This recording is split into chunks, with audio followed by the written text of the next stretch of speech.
revenged. But the shameful truth was that the thought of mutilation had given him nightmares. He suffered badly from nightmares, did Rufius. War cries, the pounding of feet.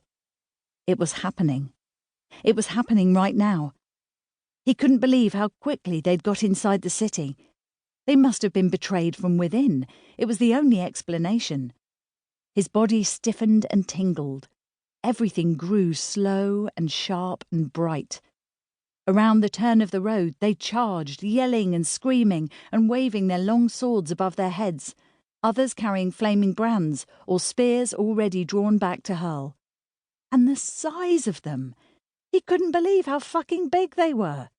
It was unfair, for they themselves were a ragtag group made up of those too old and too young for proper units, infirm and weak with hunger too. They drew closer, so that he could now see the crazed bloodlust on their faces. Fuck, but they didn't stand a chance. He was going to die. He knew it suddenly. He was going to be run through and left to bleed out upon the cobbles. Barely 17, and never once even having lain with a woman in... A spear hurtled out of the gloom towards his face. He saw it only at the last second.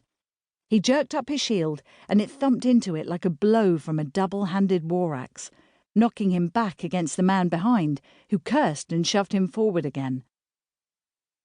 The spear's barbed tip had pierced the leather of his oval shield, so that its shaft now hung down heavily onto the cobbled ground in front of him. Before he could pluck it free, the Visigoths were on them. One of them stamped hard upon the spear's shaft, dragging down Rufius's shield and exposing him to his sword. He cried out and threw himself to the ground, a moment before the blow could cleave off his head. His helmet fell off and bounced away. He lay there in a huddled ball as the barbarians smashed into their feeble line, treading on his face and body. Swords clashed, people shrieked, and then it was over. Footsteps charging onwards, the war cries growing fainter, and all he could hear now was the wailing and sobbing of his wounded comrades.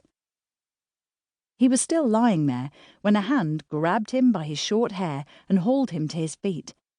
A knife as sharp as a razor but the size of a small sword was pressed against his throat.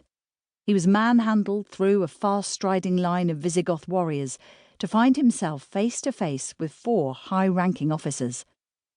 "This one seems fearful enough," his captor told them, "if his bladder's anything to go by." It was only then that Rufius felt the hot wetness on his leg and the piss squelching in his boot.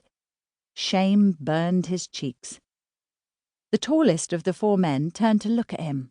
He was maybe 40 years old, handsome yet battle-scarred, his long, fair, grey-threaded hair combed into ropes that were then tied in an ornate side knot. "You know who I am, boy?" he asked. It wasn't his face that told Rufius the answer, though it matched all the descriptions he'd ever heard. It was his bearing, and the deference of those around him. All kinds of flatteries came instantly to Rufius's mind, the kind of flatteries that prudent people paid to rulers in order to stay alive. But he couldn't do it. At this moment of great crisis, his cowardice failed him utterly. He lifted his chin instead and gazed into the monster's eyes. "You're the man who starved my sister," he told him. The knife cut even sharper into his throat. "He's our king, you little shit. Address him as such." But Alaric only waved his hand for his soldier to relax. "An honest one, at least," he said. "Isn't that what we need?" He turned to Rufius again. "I'm sorry for your sister, but your emperor could have saved her at any moment by honouring his promise to my people. He chose to feed his chickens instead." Rufius stared helpless at him. "What do you want from me?" "Look around," said Alaric. "Your city is already lost. The only question is how many more must die before we leave again. So I want you to take a message to your commander for me." "But I don't even know where—" "Of course you do. Good, honest foot soldiers like